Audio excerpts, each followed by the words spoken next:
Okay, Goku in DC, Season 4, Episode 6. Goku finds out that he and Wonder Woman are going to have a baby. So let's get to it. Y'all already know. Shout out. I want to give a shout out to my members. Shout out to Jason, 57835. Shout out John Lane, 2016.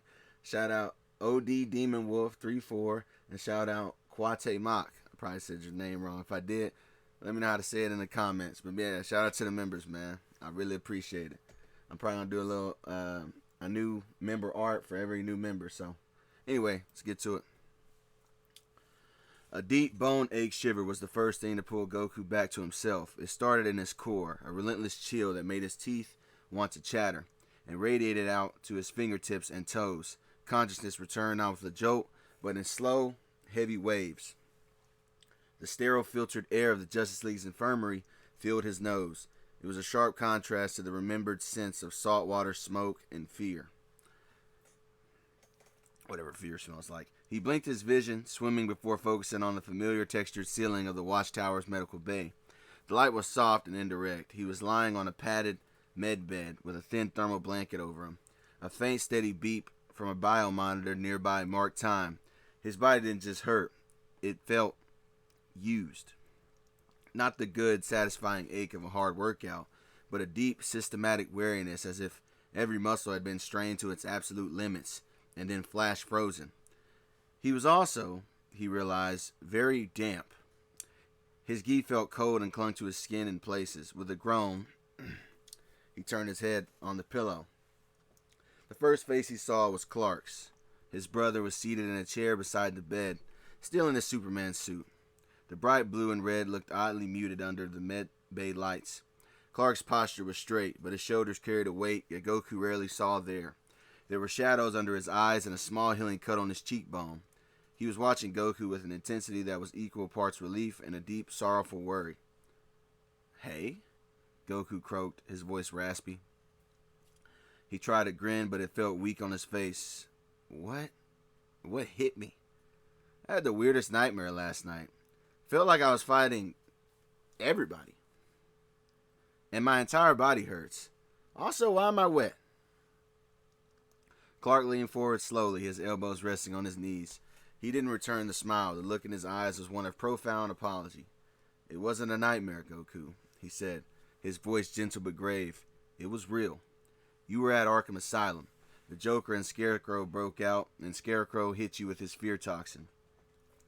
Goku's brow furrowed, memories, jagged and chaotic, flickered at the edges of his mind. A green gas, laughter that sounded like breaking glass, the crushing pressure of deep water, and the blinding, hateful smirk of Frieza? But that didn't make sense. He looked at Clark, truly looked at him, and saw the wariness, the concern, and the evidence of a fight on his brother's face. We fought?" Goku asked, the pieces beginning to click into a horrifying picture. The soreness in his jaw, the ache in his chest, where a powerful impact had landed. They weren't dream phantoms. Clark nodded, the motion heavy. "I had to. You weren't you. The toxin made you see me as Frieza."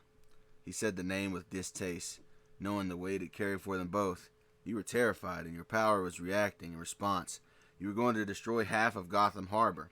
I tried to talk to you, but you couldn't hear me. Your mind was somewhere else." He looked down at his own hands, clasped tightly. "I'm sorry, Goku. I'm really sorry. I couldn't reach you any other way. I'm your brother. I should have been able to. I should have found another way."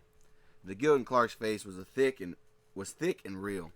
This wasn't Superman regretting a tactical decision. This was Clark Kent hurting because he'd been forced to use his fists against his own family in such a violent way.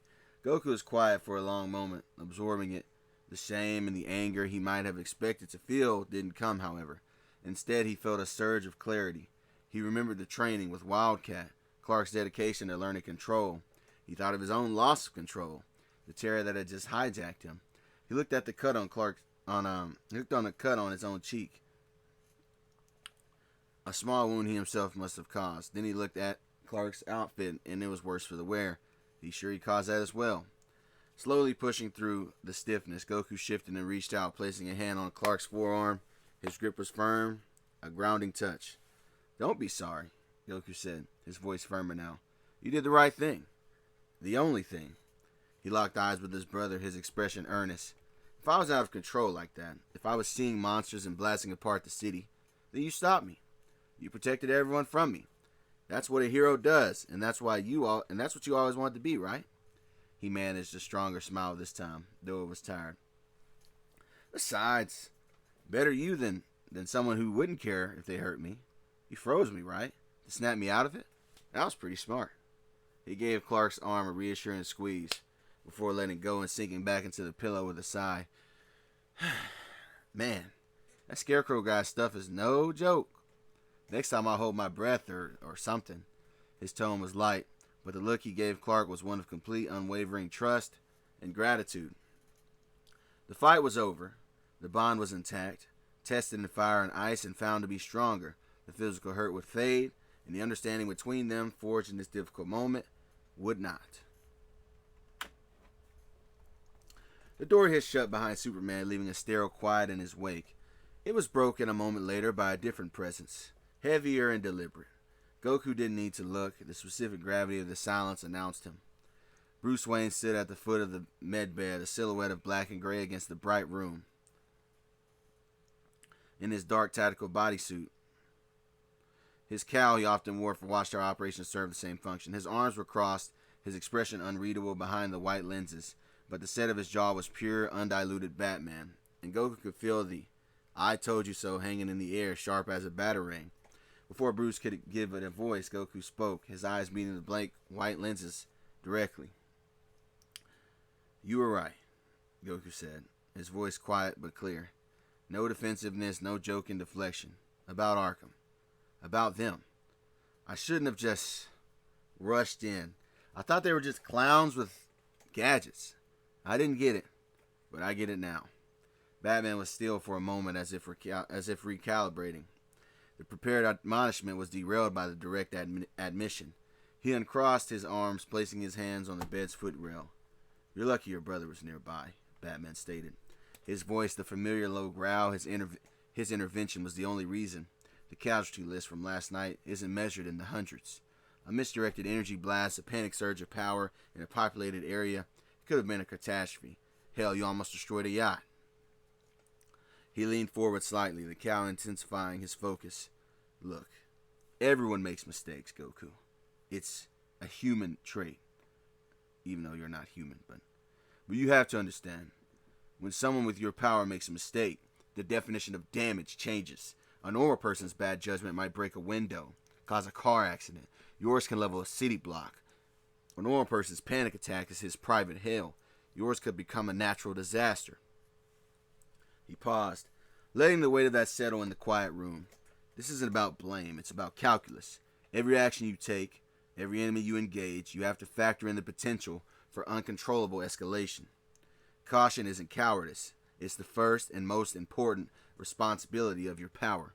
You didn't just underestimate the clowns, you underestimated what could happen if you lost control of yourself. Batman straightened up, his point made. The lecture was delivered not with anger, but with the cold, precise urgency of a surgeon stating a fatal diagnosis. It was a warning about the physics of existence at their level, right? And the damage that they could cause. Then the stereo door hissed shut, sealing away Batman's grim silhouette and the weight of his lecture for a moment. Goku was alone, with the beeping monitor and ache in his bones, and then the door opened again with a softer sigh. Diana entered. She moved with her usual grace, but it was tempered by a visible fatigue that even Goku's battle-addled senses couldn't miss. She wore her simple outfit. Her hair was down and she looked pale. All of Goku's own pain, the throbbing jaw, the deep chill, the shame of losing control, vanished within an instant, burned away by a surge of protective alarm. Diana? He pushed himself up on his elbows, wincing but ignoring it. His eyes scanned her wide with concern. You're here? Are you okay? You look tired. Did something happen? Was it the fight? Did I... His words tumbled out frantic, already assuming her state was another consequence of his inner nightmare. She came to the side of his bed, a soft, almost sad smile touching her lips. She placed a cool hand over his, stealing his anxious questions.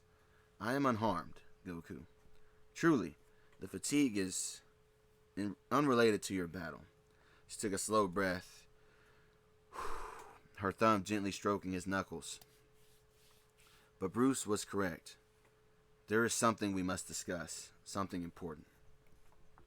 Goku's face fell into a mask of solemn understanding. He nodded, bracing himself. He expected a talk about responsibility, about the dangers of his power, echo of Batman's warning.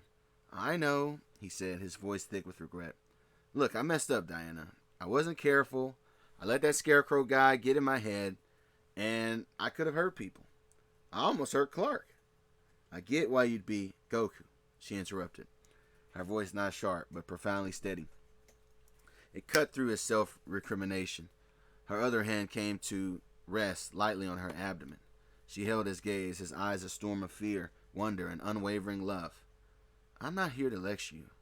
I'm here to tell you, I am pregnant. The words landed in the quiet room with the force of a silent I don't know why I said a silent supernova. Anyway, Goku froze. Every thought, every ache, every ripple of ki in the watchtower seemed to stop. His dark eyes fixed on hers went blank with pure, unprocessed shock. His mouth opened slightly, but no sound came out. The word narrowed to Diana's face, to her hand on her stomach, to the impossible, universe-altering truth she had just spoken to him. Pregnant? He finally whispered, the word foreign and heavy on his tongue. His mind, capable of calculating complex battle trajectories in a microsecond, simply short-circuited. It couldn't compute. He thought Amazons didn't... He and Diana had... We're having a baby?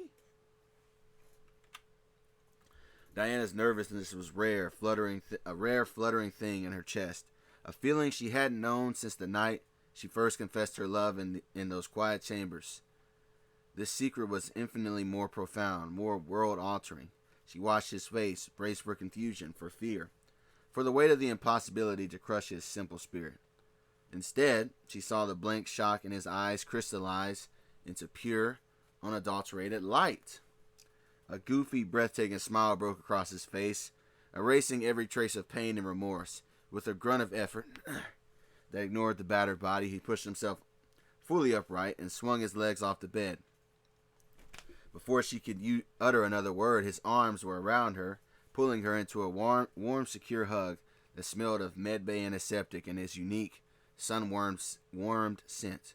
Diana, that's great.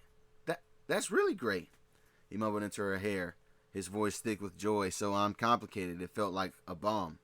He pulled back, holding her shoulders, his eyes sparking. A kid? We're going to have a kid. Then in quintessential Goku fashion, his boundless mind leapt over the practicalities, the how, the why, the cosmic implications, and vaulted straight into the most exciting horizon. He knew potential. Can you imagine? He said, his grin widening with childlike wonder. How strong they'll be, with you as their mom, an Amazon, and a Saiyan? He released her shoulders, gesturing excitedly with his hands, as if already mapping out a training regimen. We'll have to start them early. Not too early, but, get them used to their balance. I can teach them the basics, and you can show them all the cool weapon stuff. They'll probably be able to fly before they can even walk. Then I felt her own anxiety melt, not just away, but into something warm and effervescent. She couldn't help the radiant smile that spread across her face, a soft laugh escaping her. His enthusiasm wasn't about creating a warrior. It was the joy of a master who loved his art, instinctively wanting to share the thing that brought him the most happiness, the thrill of growth, of testing limits, of playful sparring, with his very own child. The greatest gift he could give wasn't just protection, it was the joy that comes with being strong. She placed a hand back on her stomach, his excitement making the impossible future feel not like a daunting mystery, but a thrilling adventure waiting to unfold. The radiant smile on Diana's face slowly tempered, the sheer force of Goku's joy momentarily having overwhelmed her own deep-seated unease. But the reality of the situation and its profound impossibility resettled around her. Goku, she said, her voice regaining its softer, more serious tone. She gently took his gesturing hand in hers, stilling them. This joy, it is everything. But we also must be cautious. What we are told to be it should not be possible. The Amazons of Themyscira are not born of man and woman as your world knows it. We were given life by the gods. Conception, pregnancy, through your natural way, it's not our process. It is foreign to my people's very design. She saw the confusion flicker in his eyes, not fear, but the puzzlement of a problem he couldn't solve with his fists. There is a mystery here, one my own heart cannot answer. Once you have recovered, she insisted, her eyes glancing at the fading bruises on his jaw, we must go to Themyscira. We must speak to my mother. If anyone can understand this miracle, it is Queen Hippolyta. Goku's excited energy shifted, focusing into a nod of firm agreement. You're right. Moms usually know this stuff. Then a new determination straightened his posture. But first, I gotta take care of something. He turned, ignoring the protest of sore muscles and the dull ache in his bones, and he took a step forward toward the door. Goku, you should rest, Diana said, reaching for his arm. Your body has been through an ordeal. He paused, looking back at her with a smile that was tired but utterly sincere. He placed his hand over hers on his arm. I'll be fine. Promise. This is important. I won't be long. He gave her a hand, a gentle squeeze, his eyes holding a promise of his own. Then we'll go see your mom later, together. Before she could argue further, he walked past her, moving with a deliberate steadiness that belied his injuries, driven by a purpose that even this monumental news couldn't delay. Diana watched the door hiss shut behind him, her hand drifting back to her stomach, cradling their impossible future while her champion, bruised but unbowed, went to settle a debt from the recent painful past. Goku found him in a secluded alcove of the Watchtower's intelligence sector, a bank of holographic screens casting a cold blue glow on the dark Kevlar of his suit. Batman was a statue of focused intensity, his fingers flying across the keyboard, pulling up security feeds, facial recognition algorithms, and satellite thermal scans. The aftermath of the Arkham breakout was a sprawling digital puzzle, and he was deep in its very center.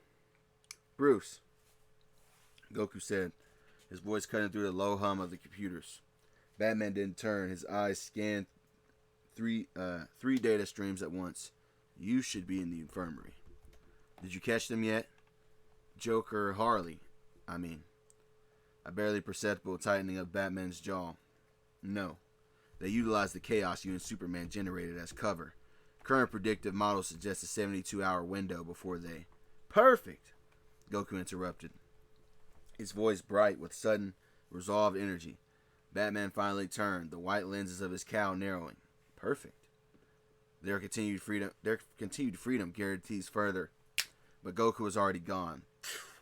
There was no blur of speed, no sonic boom. One moment he was standing in the doorway, a determined set to his shoulders, and the next the space was empty, the air in the alcove undisturbed. Only the echo of a single cheerful word hung in the silence, a word that made no tactical sense, and a word that dismissed weeks of forensic work and predictive modeling. Batman stared at the empty spot, his hands pausing over the keyboard. The data on the screens continued to scroll, a river of logic and probability, but in that moment, he understood. Goku wasn't thinking in terms of models or windows. He was thinking in terms of a debt, and he just decided to go collect it personally. The hunt for him was not a puzzle to be solved, but a wrong to be righted. Immediately, with a slow exhale, Batman turned back to his screens, the parameters of the situation now violently and unpredictably rewritten. The condemned warehouse in the Gotham docks smelled of rust, rat droppings, and the sharp coppery scent of fresh blood. In a circle of light from a single dangling bulb, the Joker worked with an artist's concentration. A whimper came from the man-pinto wooden crate. One of Penguin's mid-level lieutenants, now a canvas. The Joker hummed an off-key lullaby, carefully deepening the curve of a bloody smile he was carving into the man's chest with a long, straight razor. "Almost there," the Joker whispered, his tongue peeking from the corner of his grinning mouth. The eyes are always the tricky part. Too wide and they look surprised. Too narrow and he looks sardonic. We're going for the classic joy look here. His victim's choked scream was abruptly, catastrophically drowned out. Then, kraboom! The entire brick wall behind the Joker didn't just shatter, it vaporized in a storm of pulverized masonry and splintered wood. A concussive wave of dust and debris billowed inward, snuffing out the bulb and plunging the space into near darkness, lit only by the hazy orange glow of the city through the new gaping hole. Standing in the wreckage, backlit by the night, was Goku. His orange gi was still torn and stained from the battle, his hair dusty, but his posture was utterly rigid. His usual relaxed grace replaced by a predatory stillness. His eyes, dark and devoid of their characteristic warmth, were fixed on the Joker with a scowl that promised not a fight, but a reckoning.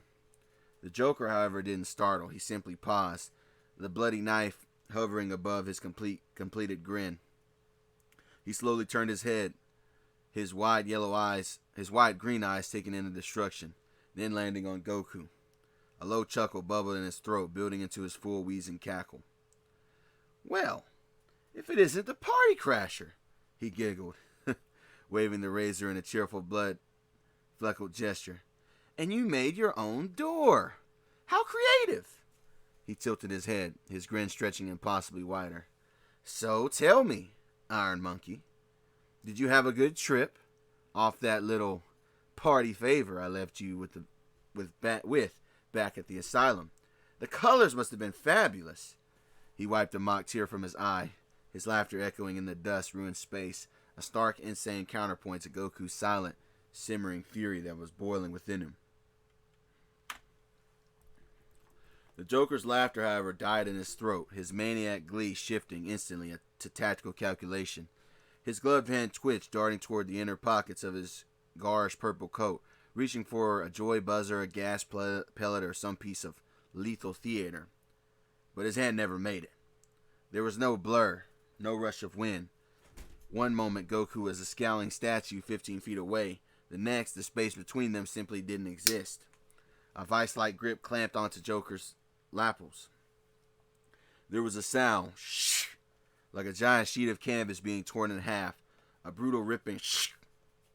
The entire purple suit coat, vest, tie, and trousers was wrenched from the Joker's body in one vicious motion, leaving him standing stunned in his striped underwear and pale, skinny frame, the razors clattering to the dusty floor.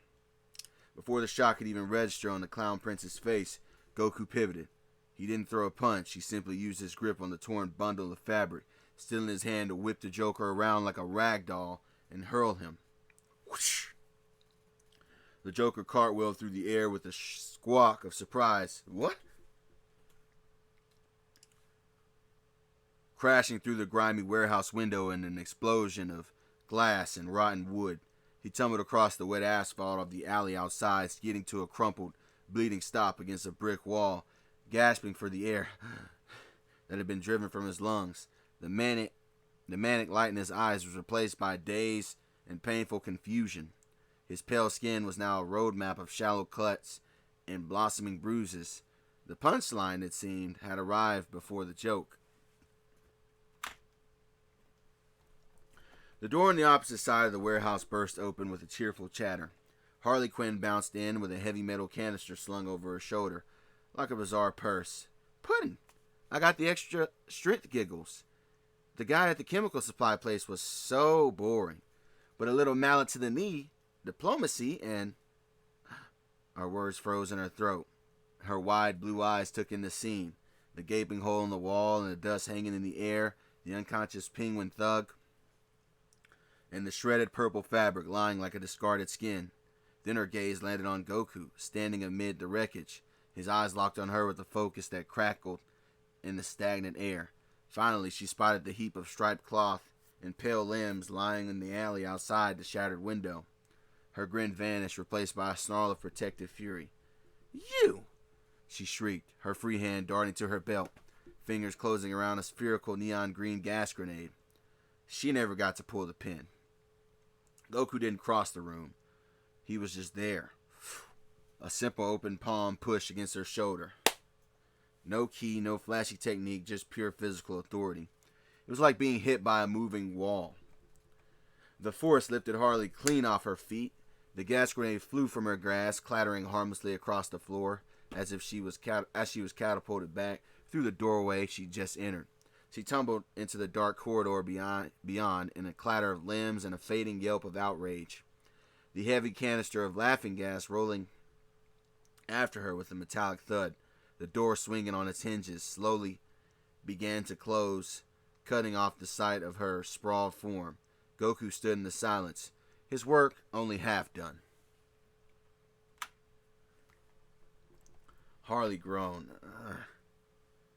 stars dancing behind her eyes as she tried to push herself up from the concrete floor. A shadow fell over her before she could focus. Goku's hand closed around the collar of her jester outfit. He lifted her up with one arm, setting her dazed form unceremoniously on her feet against the wall. With his other hand, he snatched up the heavy canister of gas that she dropped, his fingers denting the metal as he confiscated it.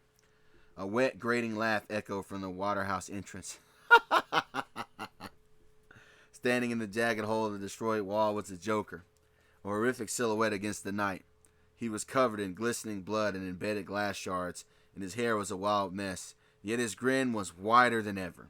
Stretched in a rictus of pure pain and ecstasy, hoisted on his shoulder was a military-grade rocket launcher, its muzzle pointed squarely at Goku and the dazed Harley that was behind him. "Whew! That stung!" the Joker cackled, blood trickling from his lips. "You've got a mean fastball, Spiky. Since you've made such an explosive entrance," he said, his thumb hovering over the firing mechanism, his green eyes blazing with incendiary madness, "let's make an even more explosive exit. For the Karate Kid himself. Say goodnight, Gracie." He pulled the trigger with a deafening. The rocket streaked across the short space, its propellant trail painting the room in fire, aimed to turn them all into a single, bloody crater. Harley squeezed her eyes shut, bracing for the searing heat and the shattering concussion, the final blinding nothingness. The roar of the rocket was the last sound she expected to hear. The world became a hurricane of fire, noise, and violent pressure. The warehouse around them ceased to exist, replaced by a deafening cracoom that vaporized brick, steel, and wood. An expanding orange fireball. Debris became shrapnel, pelting everything in a deadly hail. Yet no heat ever touched her. No force slammed into her own body. Tentatively she opened her eyes. The world outside was a hellscape of swirling flames and falling wreckage. But here, in a perfect silent pocket of calm, she remained unharmed. Goku stood solidly in front of her, one arm still holding the gas canister, the other held out slightly. A shimmering concave dome of cerulean energy surrounded them both, its surface rippling like tranquil water as fragments of the destroyed building and tongues of fire washed over it and dissipated harmlessly. Inside the barrier there was no sound but her own rapid breathing. The air was still and cool. Goku's profile was etched in the barrier's soft glow, his expression one of intense concentration, but not strain. His eyes were fixed on the fading inferno, his spiky hair undisturbed by the cataclysm he had casually negated. Harley's jaw went slack, all her manic energy, her furious loyalty, her entire worldview built on unpredictable chaos, evaporated into a stunned, profound silence. This wasn't a trick. And it wasn't a gadget. It was a quiet, absolute negation of destruction by sheer aura alone. She stared not at the man, but at the radiant energy inches from her face, a power that contained, with an ease that made the Joker's rocket look like a cheap firecracker. For the first time, awe, pure and simple, flooded her heart, leaving no room for anything else. The flames from the rocket's impact licked at the edges of the smoldering crater that was once the warehouse. In the center, Goku's barrier winked out.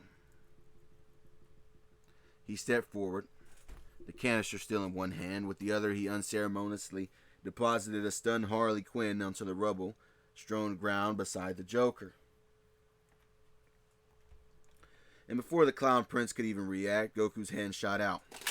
Not for a weapon, but for the front of the neck. He lifted the Joker clean off his feet, bringing him eye to eye.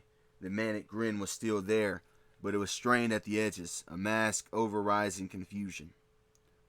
"You're lucky," Goku said, his voice low and devoid of its usual warmth. It was flat, factual, and carried the weight of experience. That fear toxin you hit me with. It made me see things. Terrible things. It made me want to destroy everything around me. But I got lucky, too. I didn't hurt any innocent people. He gave the Joker a small, jeering shake. If I'd killed someone because of that poison you thought was so funny. Goku's eyes narrowed, gesturing with his chin toward the dying flames behind him. You'd be in those fires right now behind me. Look, Batman, Superman, Wonder Woman, they're heroes. They have rules. He pulled the Joker closer, his words a cold, stark promise. I'm not a hero, and I've gotten rid of threats like you before, permanently. For a split second, the Joker's grin faltered, his green eyes searching Goku for the bluff. He found none. Then the manic glee flooded back, twice as intense. He let out a wheezing, delighted chuckle. I promise. A real one, too. Don't you threaten me with a good time, Bruce Lee. That's the most interesting thing anyone's ever said to me, and... It wasn't a punch. It was a short, brutal, efficient motion. Goku simply turned and slammed the Joker's head sideways into the only remaining upright section of the brick wall. The sound was a sickening crunch of plaster and bone. The manic laughter cut off mid-cackle. The Joker's eyes rolled back, and his body went limp in Goku's grasp. Goku released him, letting the unconscious villain slump into a heap next to a speechless Harley. He looked down at the two of them, his point made, not with a sermon, but with a simple, terrifying demonstration of consequence. The message was clear. His mercy had limits, and they had just been measured and laid out. Goku landed in the harshly lit intake bay of Arkham Asylum, the unconscious Joker dangling from one hand, and a shell-shocked Harley Quinn held firmly by the arm with the other. He dropped them both unceremoniously onto the clean, cold floor in front of a pair of stunned orderlies and armed guards. As the guards rushed forward to secure the Joker, Goku turned his focus to Harley, who was shakily pushing herself to her knees. He didn't look angry anymore, just intensely curious and slightly bewildered. "Hey," he said, his voice cutting through the institutional clamor. He pointed a thumb at the unconscious clown. "Why do you follow him around?" Harley blinked up at him, her makeup smeared and tears welling in her eyes. He's my puddin'. We're a team, and he loves me." Goku shook his head, his brow furrowed in a genuine confusion. No, he doesn't. He just tried to blow you up with me. He knew you were right there. He didn't even hesitate. He stated it as a simple, irrefutable fact, like noting the sky was blue. Someone who cares about you doesn't do that. Ever. Harley opened her mouth, her usual torrent of excuses and justifications. He didn't mean it. It was for the bit. He knew I'd get clear. It all caught in her throat. The memory of the rocket's ignition, the absolute certainty of her own death, and the sight of Joker's gleeful face as he fired, replayed in her mind. Against that, her words felt hollow. Even to her, she struggled, her lips moving soundlessly, finding no punchline to counter the truth. Seeing her struggle, Goku didn't press any further. He'd said what he saw. With a final, almost pitying glance, he crouched slightly and then shot straight up, going through the already broken ceiling of the intake bay from a previous incident and disappearing into the Gotham night sky, leaving a shower of dust in the roof, and a far more significant one in Harley Quinn's defiant illusions. She sat on the cold floor, surrounded by guards and the smell of antiseptic, staring at the starry sky through the new opening, utterly alone with the devastatingly simple question he'd left echoing in the silence. So that'll be the end of episode 6, man. Let me know what you guys thought. I had to have Goku stand on business and let him know that he'll F around and do Joker like he did Slade. All right. So let me know what you guys think in the comments. Once again, shout out to my members, man. I appreciate y'all. All love. Shout out to my subscribers, man. Glad I'm at 1,200. It's only up from here. I'll see y'all at the top. Peace.